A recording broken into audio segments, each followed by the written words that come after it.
인도네시아가 우리나라랑 KF-21 공동개발하기로 하고 분담금 안 내고 튀르키예가 만든 칸을 구매하겠다. 정부 대 정부로 MOU를 맺었어요. 칸은 아직 시제기가 한 대밖에 없어요. 인도네시아가 튀르키예 칸을 선택했다는 건 전투기 성능보단 뭔가 다른 걸 노린 게 아니냐. 이제 예를 들어서 이런 겁니다.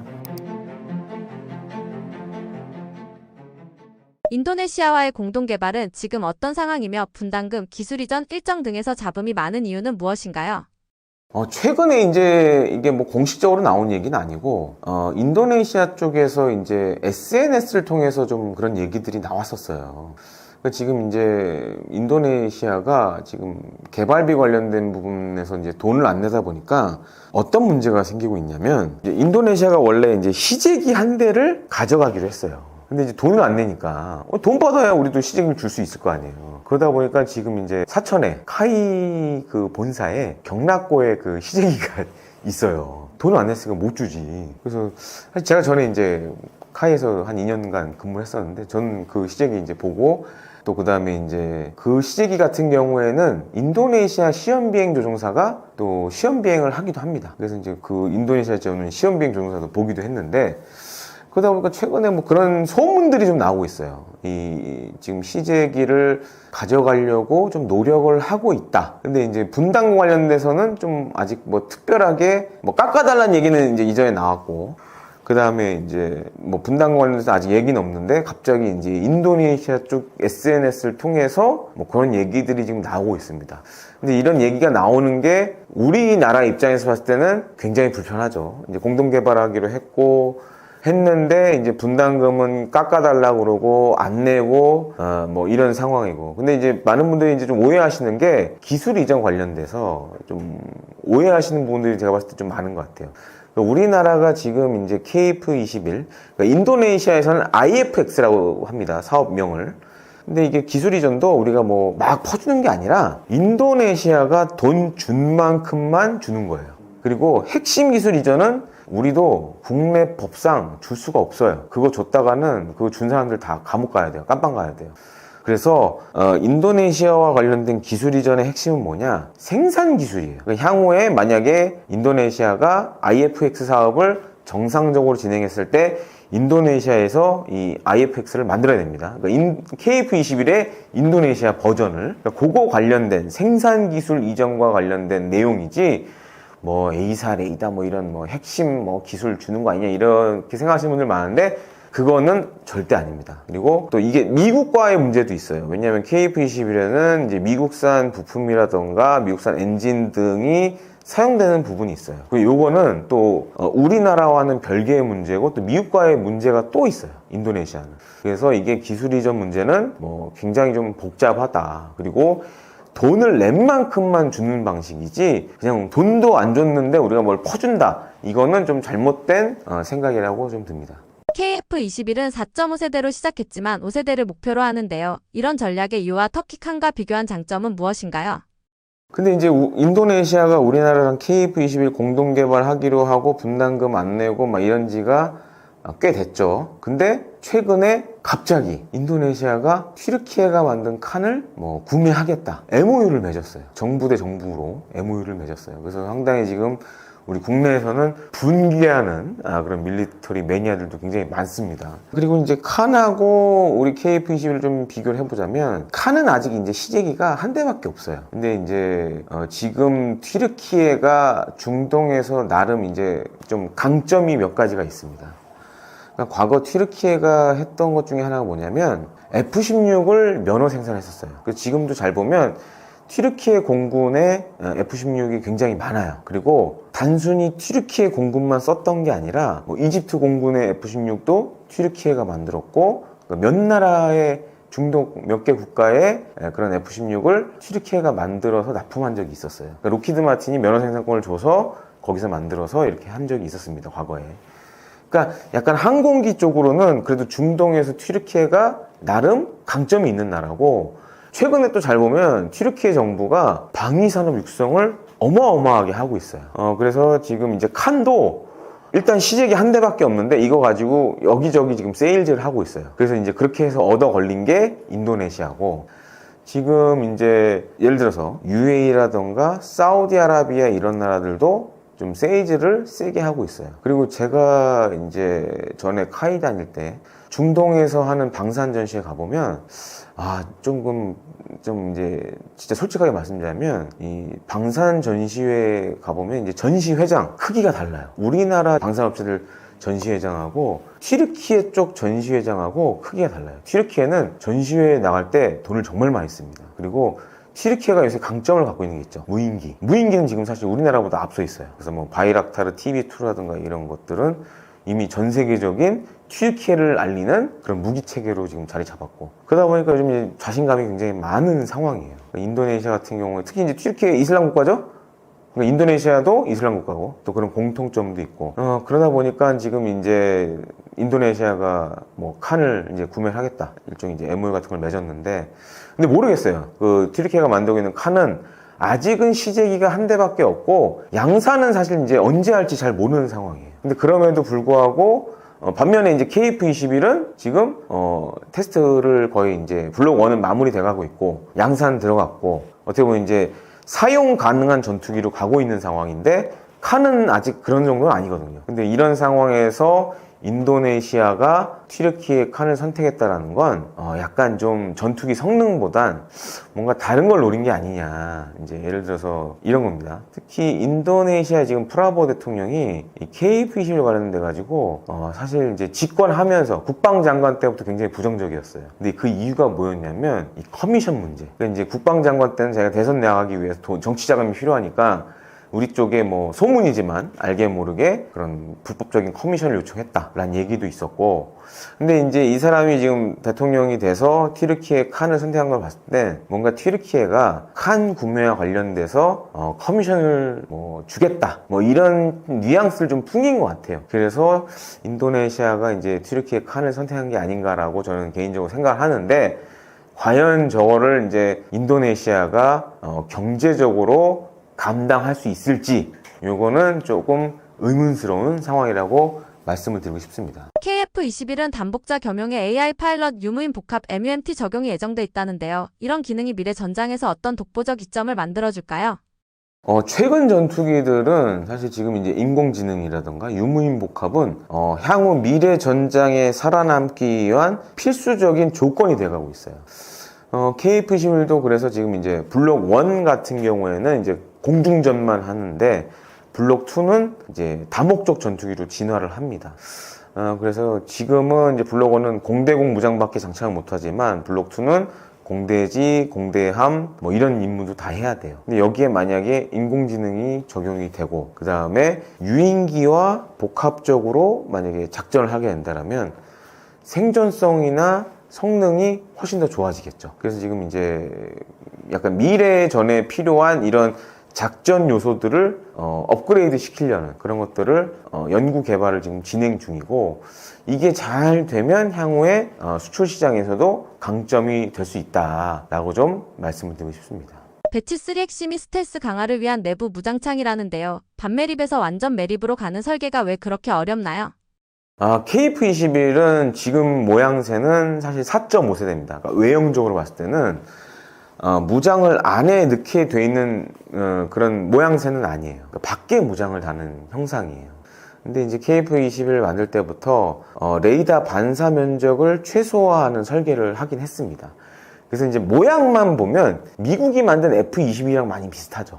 근데 이제 이게 뭐 무장을 안 달고 그냥 날았을 때는 사실 레이더 반사 면적이 최소화되는데 밖에 뭘 다는 순간 확 커져요. 이게 가장 큰 단점이에요, 지금. 그래서 이제 설계 때부터 그런 부분을 감안해서 이제 내부 무장창을 쉽게 적용하게끔 만들었다는 얘기도 있습니다. 근데 이제 한 가지 문제가 있어요. 우리가 이거를, 그래서 이제 잘 보시면 동체 하부에 이제 지금은 이제 반매립식으로 중거리 공대공 미사일 미티어 4발을 이렇게 집어넣습니다. 근데 이거를 이제 안으로 집어넣으려면 무장창을 만들어야 돼요. 내부 무장창을.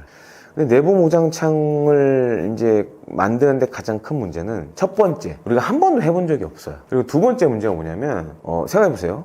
우리가 이렇게 생각하시면 될 것 같아요. 갑자기 우리가 차를 한 100km로 가는데 갑자기 문을 연다고 생각해보세요. 쉽지 않겠죠. 어렵겠죠. 근데 이 내부 무장창은 문을 열었다 닫았다를 해야 되고 무장이 밖으로 나와야 되는 것도 있고 어려운 부분이 많아요. 그래서 이제 그런 것들은 사실 최근에 이제 IT 기술이 많이 좋아져서 실제 비행기에 적용하기 전에 컴퓨터를 이용해서 시뮬레이션을 해보면 어느 정도 해답을 찾을 수는 있어요. 다만 이거를 이제 어떻게 보면 이제 투자를 더 해야 되는 부분도 있고, 또 한 가지로는 이게 단순히 내부 무장창만 만들어서는 완전한 스텔스 성능을 갖기는 어려워요. 또 한 가지가 뭐가 필요하냐면 레이더 반사 면적을 저감시켜주는 도료라든가 필름 같은 것도 전투기에 적용을 해줘야 돼요. 근데 우린 요거는 아직 안 해봤어요. 이것도 지금 이제 올해 국방 예산 증액하면서 연구개발에 이런 것도 지금 들어가는 상황인데, 근데 이게 뭐 1, 2년 연구개발해가지고 나오지가 않겠죠. 시간이 많이 걸린다는 얘기죠. 그런 것들이 지금 좀 이제 과제로 좀 남아 있습니다. 그래서 향후에 우리가 어떻게 연구개발을 잘 하느냐에 따라서 또 우리가 KF-21 블록 3가 그렇게 갈지, 아예 스텔스 성능으로 갈지, 아니면 지금 이제 공군의 딜레마가 사실 이겁니다. 우리가 이제 5세대 전투기 F-35를 미국에서 도입해서 쓰는데, 이제 미국에서 도입한 F-35는 우리가 돈을 주고 샀지만 막상 운용해보니까, 이거 우리 전투기가 아니네. 약간 이런 느낌이에요, 지금. 왜냐면 여러 가지 이제 제약되는 부분이 많다 보니까. 그러다 보니까 KF-21을 스텔스화를 시킬지 아니면 아예 새로운 전투기를 만들지, 이제 이거를 상당히 좀 고민하고 있는 상황입니다. KF-21의 국산 엔진 개발은 난이도와 비용 논란이 큰데요. 그럼에도 한국이 자체 엔진을 추진해야 하는 전략적 이유는 무엇인가요? 지금 이제 말씀드리면 KF-21은 향후 이제 양산될 120대의 KF-21은 국산 엔진을 쓸 일이 없어요. 이미 이거는 미국 지휘사의 F414 400K 엔진을 쓰기로 확정을 했어요. 근데 지금 이제 앞서 말씀해 주신 KF-21 블록 3라든가 아니면 아예 새로운 한국형 차세대 전투기 같은 경우에는 스텔스화를 하고 내부 무장창을 만들고 이러면 어떤 문제가 생기느냐, 기체가 무거워져요. 그러면 추력이 더 큰 엔진으로 바꿔줘야 돼요. 그래서 그게 새로운 전투기가 됐든 KF-21 블록 3가 됐든 같은 문제가 있습니다. 지금 이제 KF-21에 장착된 F414 400K 엔진 같은 경우에는 엄밀히 얘기해서 5세대 전투기 엔진은 아니에요. 이제 이게 전투기도 세대에 따라서 엔진도 변화가 됩니다. 근데 지금 KF-21은 4세대, 4.5세대 전투기를 위한 엔진이지 5세대를 전투기를 위한 엔진은 아니에요. 근데 지금 이제 문제 중에 하나가 이제 더 이상 미국이 5세대 엔진과 관련돼서 해외 면허 생산권을 안 줘요. 지금 이제 우리가 KF-21 장착하는 F414 400K 엔진은 물론 미국 지휘사 엔진이지만 우리나라에서 면허 생산을 하고 있어요. 근데 그보다 더 좋은 5세대 전투기 엔진은 이제 미 정부가 해외 면허 생산권을 안 주려고 그래요. 미국 내에서 만든 거 갖다 써라. 그리고 예를 들어 우리처럼 이제 국산 전투기를 만들려는 나라는 아예 이제 수출 허가를 안 내줄 수도 있어요. 굉장히 지금 어려운 상황에 놓여 있어요.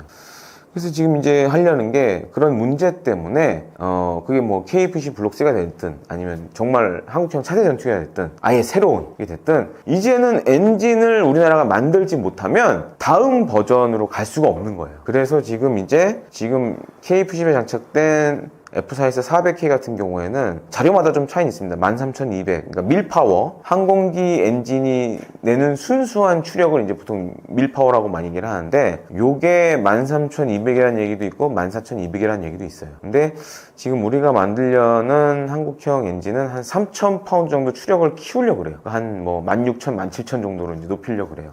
그러면 만약에 우리가 이제 5세대든 5.5세대든 차세대 전투기를 할 때 기준이 되는 게 F-35입니다. F-35는 단발 엔진인데 이 밀파워 추력이 32,000, 4,000 이렇게 돼요. 엔진 하나인데 우린 지금 2개인데도 그 추력이 안 나오는데, 사실 지금 F-35에 달린 F-135 엔진은 뭐 그런 얘기도 있어요. 외계인을 갈아놓은 엔진이다, 뭐 이런 얘기가 있을 정도로 정말 5세대 전투기 엔진이에요. 그러다 보니까 이제 우리가 5세 전투기 하려면 그 정도 파워는 내야 되거든요. 12,000, 13,000, 뭐 32,000, 34,000 이 정도 나와줘야 되니까. 그래서 기존 F414보다 추력이 큰 국산 엔진을 만들자라고 지금 얘기를 하고 있습니다. 근데 문제는 이겁니다. 이제 개발비만 해도 한 뭐 최소 2조, 뭐 많게는 뭐 3조 이상 이렇게 들 것 같고, 또 한 가지로는 시간도 꽤 걸리겠죠. 뭐 소재라든가 우리가 뭐 지금 이제 5,500파운드도 지금 하고 있고, 그 다음에 이후에는 10,000파운드도 할 거고 하지만 16,000은 사실 이게 굉장히 큰 추력의 엔진이거든요. 이런 거를 하는데 일단은 돈도 많이 들고 시간도 많이 들지만 지금은 꼭 해야 되는 상황이 왔다라고 좀 정리를 드리고 싶습니다. F-35, Su-57, J-20과 비교했을 때 KF-21의 센서 전자전 통신 기술은 어떤 차별점과 강점이 있나요? 일단 이제 F-35랑 비교를 해보자면 지금 이제 이 질문이 제가 봤을 때는 KF-21의 일종의 이제 항공 전자장비에 관련된 질문으로 보여져요. 근데 제가 이제 앞서도 말씀드렸지만 F-35는 5세 전투기고 KF-21은 4.5세 전투기입니다. 그 갭이 분명히 있어요. 차이가 있어요. 특히 항공 전자장비 측면에서도 지금 이제 F-35 같은 경우에는 또 성능 개량을 지금 계속적으로 하고 있습니다. 그래서 지금 우리 공군이 쓰는 거는 F-35 뭐 블록 3F라고 하기도 하고, 지금 이제 블록 4 같은 경우에는 워낙 미공군의 요구도가 높다 보니까 지금 약간 좀 헤매고 있는데, 그러니까 지금 나와 있는 F-35 블록 3F랑 KF-21 예를 들어서 지금 이제 우리가 양산에 들어갈 블록 1이랑 비교해 보면, 이런 말씀드리면 굉장히 시청자분들이나 구독자분들이 분노할 수도 있지만 제가 봤을 때 기술적으로 최소 10년, 최대 20년 격차가 있어요. 그러니까 항공 전자 장비에만 있어서는 그 정도로 차이가 있어요. 왜냐면 이제 같은 A사 레이더라도 물론 우리가 하드웨어적으로 좋을 수는 있지만 소프트웨어적인 측면에서는 F-35가 앞서는 부분이 굉장히 많고, 그 다음에 F-35는 A사 레이더를 이용해서 전자전도 할 수가 있습니다. 지금 그러니까 A사 레이더 안테나를 이용해서 적의 방공망을 교란을 시킨다거나, F-35는 또 이제 스텔스 전투기란 말이에요. 거기다가 이제 레이더에서 발생되는 전파도 탐지율이 적은 뭐 LPI 뭐 이런 걸 사용한다는 얘기도 있고, 그만큼 좀 차이가 크죠. 그러니까 스텔스에 최적화된 모델이고 F-35는 5세 전투기로. 반면에 이제 KF-21은 아직은 이제 4.5세대 안에 있는 거고, 반면에 이제 러시아의 Su-57하고 비교를 해보면 좀 격차가 있긴 하지만 어떤 면은 KF-21이 앞서는 부분도 있고, 반면에 중국의 제니10은 이제 중국의 제니10 같은 경우에 저는 이제 실제로 보기도 했는데, 세계에서 지금 가장 큰 스텔스 전투기예요. 왜냐면 이제 중국 공군의 작전 요구도가 일단은 중국이 땅덩이가 크잖아요. 이걸 커버를 해야 되다 보니까 대형 전투기로 갈 수밖에 없었고, 또 기술적으로 좀 제니20을 했을 때만 하더라도 좀 성숙이 덜한 부분이 많았기 때문에 그런 점도 있었는데, 이번 이제 9월 3일 열병식 때 나온 걸 봤을 때는 물론 이제 F-22랑 비교했을 때는 아직 격차가 좀 있지만 그래도 많이 쫓아왔다라고 좀 보여줬습니다. 그리고 KF-21하고 비교하면 사실 KF-21이 제니10보다는 좀 이제 뭐 항공 전자장비는 사실 제가 뭐 딱 꼬집어 얘기하기는 애매하지만, 일단 스텔스 성능 관련돼서는 제니10은 저는 실제로도 봤지만 사실 미국 수준의 지금은 기술까지 거의 많이 올라왔어요. 그래서 이제 그렇게 우습게 볼 전투기는 아니다라고 좀 말씀을 드리고 싶습니다. KF-21이 한국 공군력의 핵심으로 자리 잡기 위해 앞으로 어떤 로드맵과 효과를 기대할 수 있다고 보시나요? 그래서 KF-21 같은 경우에는 지금 이제 120대가 양산이 돼서 우리 공군의 F4E 팬텀은 다 퇴역을 했습니다. 그래서 이제 KF-5EF, 뭐 F-5EF 좀 남아있는데, 요거를 이제 완전히 우리가 KF-22 전력화되면 완전히 대체할 거고, 그렇게 되면 우리 공군의 미들, 중간급 전력을 이제는 우리 손으로 만든 전투기가 임무를 다 한다. 이런 이제 시간이 이제 얼마 남지 않았고, 중요한 건 이제 꾸준하게 성능 개량을 해줘야 돼요. 그리고 더 중요한 거는 사실은 빨리 공군에서 써야 돼요. 공군에서 빨리 안 쓰면 수출 시장에 나가는 게 더 늦어져요. 그래서 최근에 이제 뭐 언론 보도를 보셔서 아시겠지만 지금 KF-21 블록 2도 원래 28년 말쯤에 하기로 했는데 좀 땡겨서 하겠다. 뭐 21년 정도 땡겨서 하겠다. 27년에 하겠다. 뭐 이런 것도 하는 걸 봤을 때는 단순히 이게 성능을 개량하는 것도 있지만 좀 해외 여러 나라에서 요구도 있는 것 같아요. 지금 KF-21 블록 1도 좋은데 같은 가격이면 차라리 좀 다양한 임무를 할 수 있는 KF-21 블록 2가 있었으면 빨리 있었으면 좋겠어. 그럼 우리가 살 수도 있을 것 같아. 그래서 이제 뭐 언론을 통해서 보셨겠지만 지금 뭐 UAE 공군도 와서 한번 타봤고, 그다음에 폴란드 공군 참모총장도 와서 타봤고, 그러니까 이게 타본다라는 거는 기본적으로 관심이 있다라는 얘기로 보셔야 될 것 같아요. 그래서 그런 측면에서 굉장히 긍정적이고, 다만 이제 우리가 국제시장에서 KF-21을 좀 팔려면 단순히 공중전 임무만 해서는 안 되거든요. 다임무가 가능한 KF-21 블록 2가 공군에 빨리 배치돼야지 아마 그때부터 KF-21이 본격적으로 해외 시장에 좀 나설 수 있지 않을까, 좀 이렇게 보고 있습니다. KF-21 개발 성공은 우리 항공우주산업 역사에서 어떤 의미였나요? 네, KF-21 개발의 역사적 의미는 두 가지 측면으로 알아볼 수가 있겠습니다. 첫 번째는 자주국방을 실현시켰다. 그리고 많은 도움을 가져왔다라는 측면이고요. 그 다음에 고부와 가치 사업을 육성하는데 기여할 수 있었다라는 두 가지 측면으로 한번 바라볼 수가 있겠습니다. KF21은 보람의 사업으로 명칭해서 개발이 추진되었고, 지금은 이제 양산기를 개발하고 있는데 순조롭게 연구 개발이 이루어졌고 시험 평가까지도 완료가 된 상태입니다. 우리가 독자적인 기술로 항공기를 개발하는 기념비적인 사건이라고 볼 수 있을 정도의 자부심을 느낄 만한 KF21 개발이 되겠습니다. KF21이 자체적으로 개발을 하면서 우리가 외부 기술을 의존하는 것에 있었지만 그런 것들이 한국형 전투기의 독자적인 생산과 또 유지보수 능력을 확보하는 데 크게 기여할 수 있었다라고 볼 수가 있습니다. 전 세계 전투기를 독자적으로 개발하는 국가는 소수 불과하기 때문에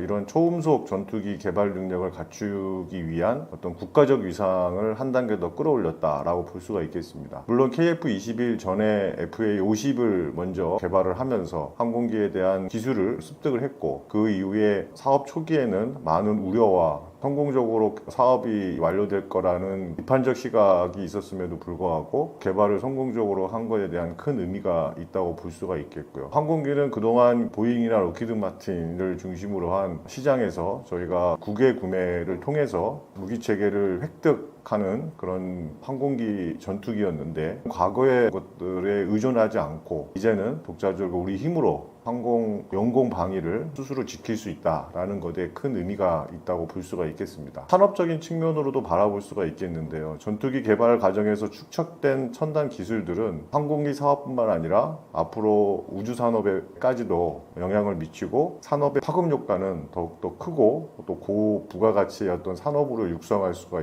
있겠습니다. 전투기 내에는 레이더나 또 항공 전도, 정밀 가공 등 다양한 산업 생태계가 확장되어질 수 있는 중요한 역할을 하고 있습니다. 이러한 기술들은 민간 항공의 부품과 또 우주 발사체에 대한 것들도 기여할 수 있고, 그러한 것들이 국가 전체의 기술 경쟁력을 높일 뿐만 아니라 산업의 발전까지도 높일 수 있는 원동력이 될 수 있을 거라고 봅니다. 이는 마치 거대한 나무 뿌리가 뻗어나가듯 하나의 기술로 인해서 여러 산업들이 파장되어 나가는 효과를 가져올 수 있겠다라고 볼 수 있겠습니다. KF21이 세계적으로 어느 수준에 올라섰다고 보시나요?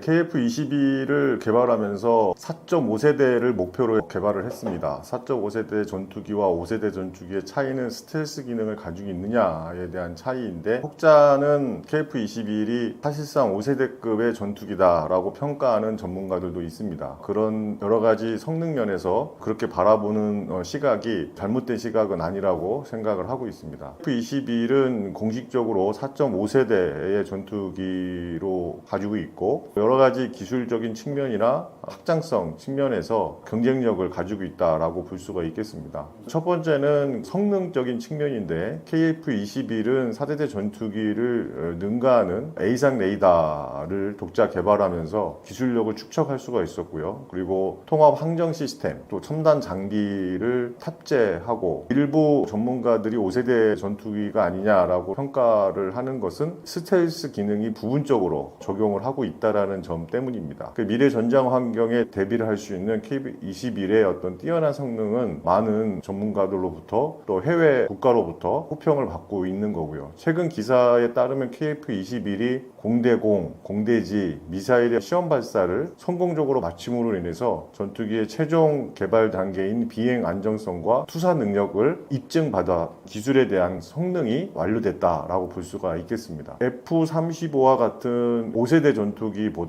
저렴한 가격을 가지고 있다는 것이 경쟁력이 될 수가 있겠는데요. 다른 그 전투기를 개발하는 여러 가지 국가들의 가격적 경쟁력으로 인한 해외 파트너들이 선택지가 좀 넓어졌다, 이렇게 볼 수도 있겠습니다. F-35를 구매하기 어려운 여러 가지 동남아시아나 중남미 또 아프리카 국가들은 우리 KF-21이 좋은 선택지가 될 수 있지 않을까라고 생각을 하고 있습니다. KF-21은 전투기의 완성 또 개발에 대한 것에도 큰 의미가 있지만, 단계적으로 성능 개량을 통해서 향후에는 5세대 전투기로 개발을 할 수가 있고, 또 그러한 잠재력을 가질 수 있었다라는 큰 의미가 있다고 볼 수 있겠고요. 이러한 기술적 진화는 마치 끊임없이 진화하는 포켓몬처럼 KF-21의 소프트웨어나 하드웨어 이런 것들이 계속 업그레이드 되면서 지속적으로 성능이 향상될 수 있다라고 볼 수가 있겠습니다. 전투기는 그 4.5세대, 5세대의 성능의 향상뿐만 아니라 앞으로는 무인 전투기의 개발까지도 진행이 되고 있는데, 그러기 위해서는 AI 파일럿을 장착하는 것도 필요합니다. 현재 AI 파일럿을 독자적으로 개발을 하고 있고, 그것을 무인기로 발전하는 그 계획도 세우고 있고, 그 전 단계에서 유무인 복합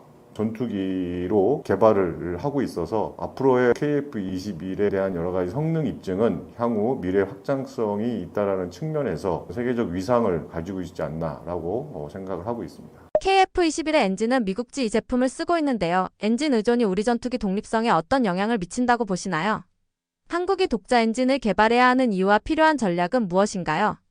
네, KF-21은 그 개발 과정에서 엔진을 독자적으로 완전히 개발하지는 못했습니다. G사의 F414 엔진에 의존해서 일부 기술 이전을 통한 개발을 한 거고, 지금 이제 하나 에어로스페이스가 독자적인 엔진 개발을 위한 사업을 추진하겠다라고 발표를 했고, 그런 거에 대한 엔진을 우리가 독자적으로 개발하는 것도 의미가 있지만 해외와 협력하는 것도 빠른 엔진 개발을 위한 방법인데, 그러기 위해서 롤스로이스에서 같이 협력 개발을 하자라는 제안을 받기도 했습니다. 항공기에서 엔진은 기술에 대한 종속적인 측면에서 굉장히 중요한 부분이 되겠습니다. 엔진은 항공기의 심장과도 같고, 또 이 심장을 외국에 의존한다는 것은 엔진 공급에 문제가 생기면 KF-21이 생산과 운용에 당연히 차질이 발생할 수밖에 없는 거고, 이는 외부의 통제에 취약해지는 결과를 초래할 수밖에 없는 거죠. 그렇기 때문에 엔진의 개발은 항공기 전투기의 기술에 매우 중요한 측면이 될 수가 있겠습니다. K방산해서 이제 수출이 확대가 되고 있는데, 엔진 공급이 미국의 기술 통제로 인해서 완제품의 출시가 제약이 따를 수가 있고, 우리가 열심히 만든 전투기가 마음대로 팔 수 없게 되는 반쪽짜리가 될 수밖에 없는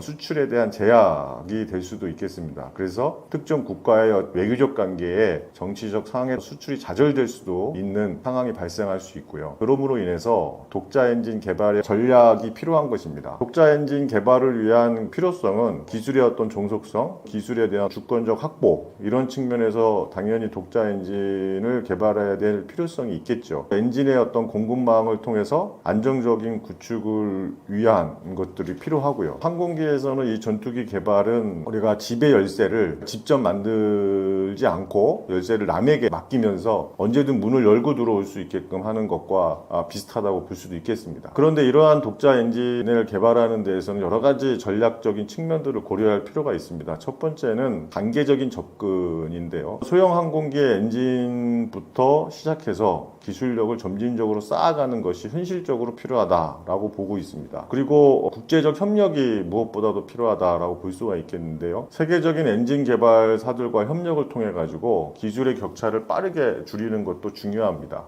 다른 그 엔진을 개발하는 롤스로이스나 그 해외 유력 기업들도 다른 국가들과 국제적 협력을 통해서 엔진을 개발하고 있고, 우리도 주도적으로 개발을 하되 국제적 협력을 통한 기술적 격차를 빠른 시간 내에 줄여서 엔진에 대한 기술을 습득하는 것도 전략적인 측면으로 취할 수 있는 방법이다라고 볼 수가 있겠습니다. 또 이런 엔진 개발은 막대한 예산과 시간이 또 필요하기 때문에 장기 프로젝트로 진행이 될 수밖에 없겠죠. 그럼에 따라서 정부나 여러 가지 민간이 꾸준히 투자하고 관심 가질 필요가 있겠습니다. 하루아침에 이루어지지 않는다라는 여러 가지 속담처럼 꾸준한 노력과 투자의 결실이 우리가 독자적인 엔진의 개발, 그러므로 인해서 엔진의 의존성을 회피하는 중요한 계기가 될 수 있지 않나라고 생각을 합니다. 앞으로는 무인 전투기 AI 조종사 같은 기술이 주목받고 있는데요. KF-21이 이런 미래 전장 환경에서도 경쟁력을 유지할 수 있다고 보시나요?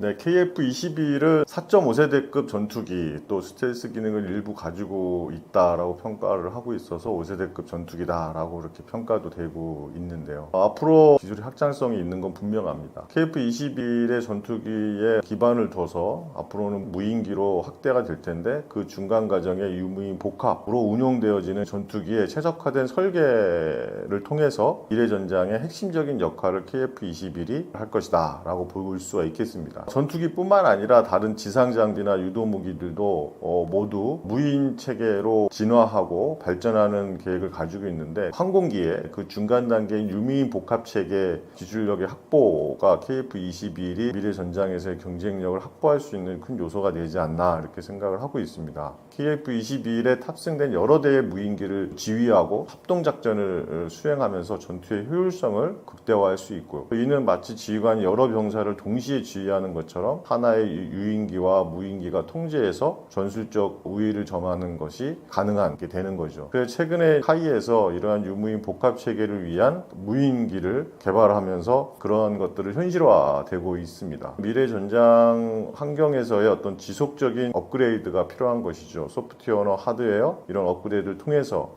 AI 조종사 시스템, 또 첨단 기술의 어떤 지속적인 통합 기능들, 이러한 것들은 소프트웨어 중심의 전투기의 최근 트렌드의 기술적 설계에 부합된다라고 볼 수가 있겠습니다. 미래 전장의 변화에 유연하게 대응할 수 있는 능력을 갖출 수 있다라고 볼 수가 있겠죠. 앞으로 카이가 글로벌 항공우주 기업으로 도약하려면 가장 중요한 변화는 무엇인가요? KF-21을 성공적으로 개발해서 해외의 수출 파트너들이 KF-21의 양산에 기대를 모으고 있고, 수출에 대한 여러 가지 희망적 사항을 우리가 많이 보도를 통해서 접하고 있습니다. K방산이 이번 정부 때 300조 목표를 2030년까지 달성한다라는 그런 목표에도 이런 전투기의 어떤 수출이 굉장히 큰 몫을 담당할 수 있을 것이다 라고 보고 있는데요. 이러한 KF-21을 만들고 사업을 하는 국내 유일한 항공회사인 카이에게 시선이 더 집중되어지는 이유가 여기에 있다고 볼 수가 있겠습니다. 이 카이는 기업으로서 도약하기 위해서 여러 가지 숙제를 가지고 있다라고 볼 수가 있겠습니다. 물론 앞서 설명드린 것처럼 KF-22를 개발을 성공적으로 했고, 또 그 전에는 FA-50을 성공적으로 개발하고, 항공기뿐만 아니라 우주산업에도 카이가 주도적인 우리나라의 중추적인 역할을 하고 있고, 또 많은 역할과 기여를 하고 있다고 봅니다. 그러나 앞으로 더 글로벌적으로 도약하기 위한 여러 가지 과제가 있는 것도 현실인데요. 그 중에 가장 중요한 것이 경영의 투명성 확보라고 볼 수 있겠습니다. 카이의 사장이 3년 임기로 해서 정부가 바뀔 때마다 교체가 되고, 과거의 카이 사장들을 보면 방산 비리나 또는 여러 가지 이유에 의해서 불명예스러운 퇴진을 했고, 그러므로 인해서 항공기의 장기적인 로드맵을 갖고 개발하는 그 리더십 발휘가 어렵지 않나라고 보고 있는 겁니다. 그런 측면에서 경영의 투명성을 확보할 필요가 있고, 또 기술의 자립에 대한 역량을 강화할 필요가 있겠습니다. 두 가지 측면이 글로벌 기업으로 가기 위한, 항공 우주 산업이 글로벌적으로도 확대하기 위한 중요한 요소다라고 저는 생각을 하고 있습니다. 그 중에 경영의 투명성은 기업의 신뢰를 높이고 국제적 어떤 투자와 파트너십을 유지하는 데 매우 필수적인 요소다라고 보고 있습니다. 과거에 방산비려 논란된 카이의 신뢰성을 많이 떨어져 있는데 그걸 회복할 필요가 있겠고, 국제 경쟁력을 갖기 위한 요소에서 경영의 투명성은 치명적인 영향을 주고 있는 겁니다. 이를 해결하기 위해서 투명한 경영 시스템을 구축하는 것이 필요하고, 많은 기사나 비평가들이 말하는 것처럼 더 이상의 낙하산 인사는 지양해야겠다라는 겁니다. 지금 현재 전 사장인 그 강구영 사장이 임기 만료로 사임을 하고 공석인 상태에 있습니다. 새롭게 지금 정부가 탄생을 했고, 새롭게 사장 인서 작업을 하고는 걸로 알고 있고, 여러 명이 한망평에 오르면서 관료 출신인지 또는 군 출신인지 여러 가지 측면에서의 한망평을 오르는 기사의 내용들이 있지만, 제가 생각하는 거는 국제적 경영 시스템에 맞는 리더십을 발휘할 수 있는 사장이 인선돼야 된다라고 생각을 하고 있습니다. 항공우주 산업에 대한 지식적 전문성도 가질 필요가 있고, 항공우주 산업을 끌고 갈 수 있는 큰 로드맵을 그릴 수 있고 리더십을 발휘할 수 있는 그런 경영에 대한 투명성을 가진 사람이 사장으로 와야 되고, 지금 현재의 그 KF-21을 성공적으로 개발하면서 매우 중요한 시점이라고 봅니다. 과거에는 우리가 독자적으로 전투기를 개발하지 않았고 우주 산업이나 이런 쪽에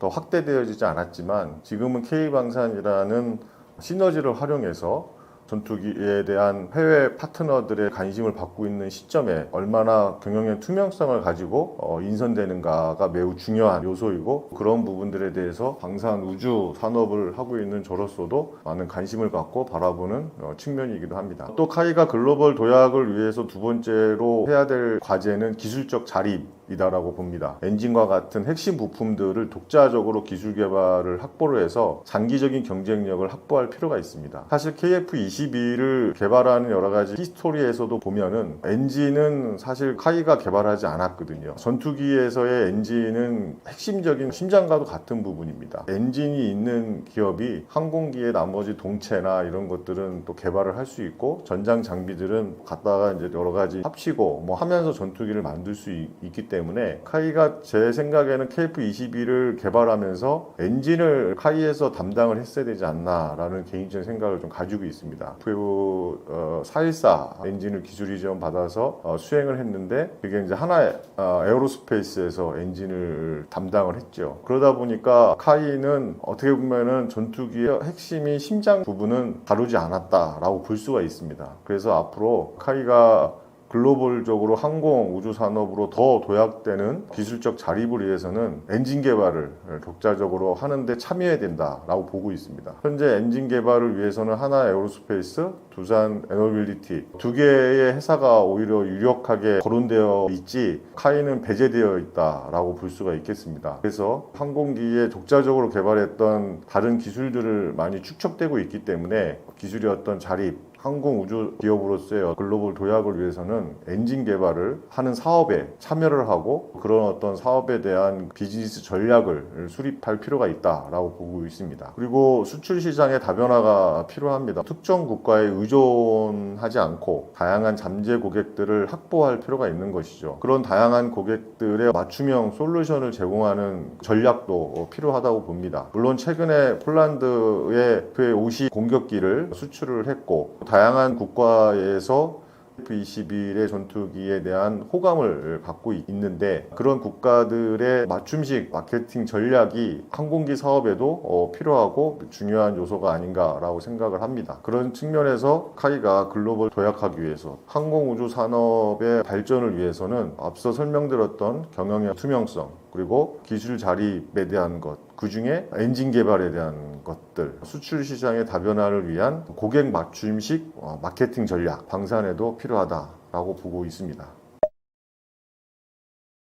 방산우주 산업 분야의 전문가로서 활동하고 있고 방산우주 산업을 어떻게 경쟁력 있게 가져갈 것이냐에 대한 노력들을 개인적으로 하고 있습니다. 그러기 위해서 많은 연구도 하고 있고 실질적인 산업 현장에서 하고 있는데 이러한 것들이 더욱더 시너지를 발휘해서 여러 방위산업이나 항공산업, 우주산업과 연계된 통합산업이, 융합산업이 확대되기를 바라고 많은 사람들이 그런 분야에 관심 갖고 여러 가지 혁신적인 정책들, 또 제도들, 또 시스템이 마련되기를 바랍니다.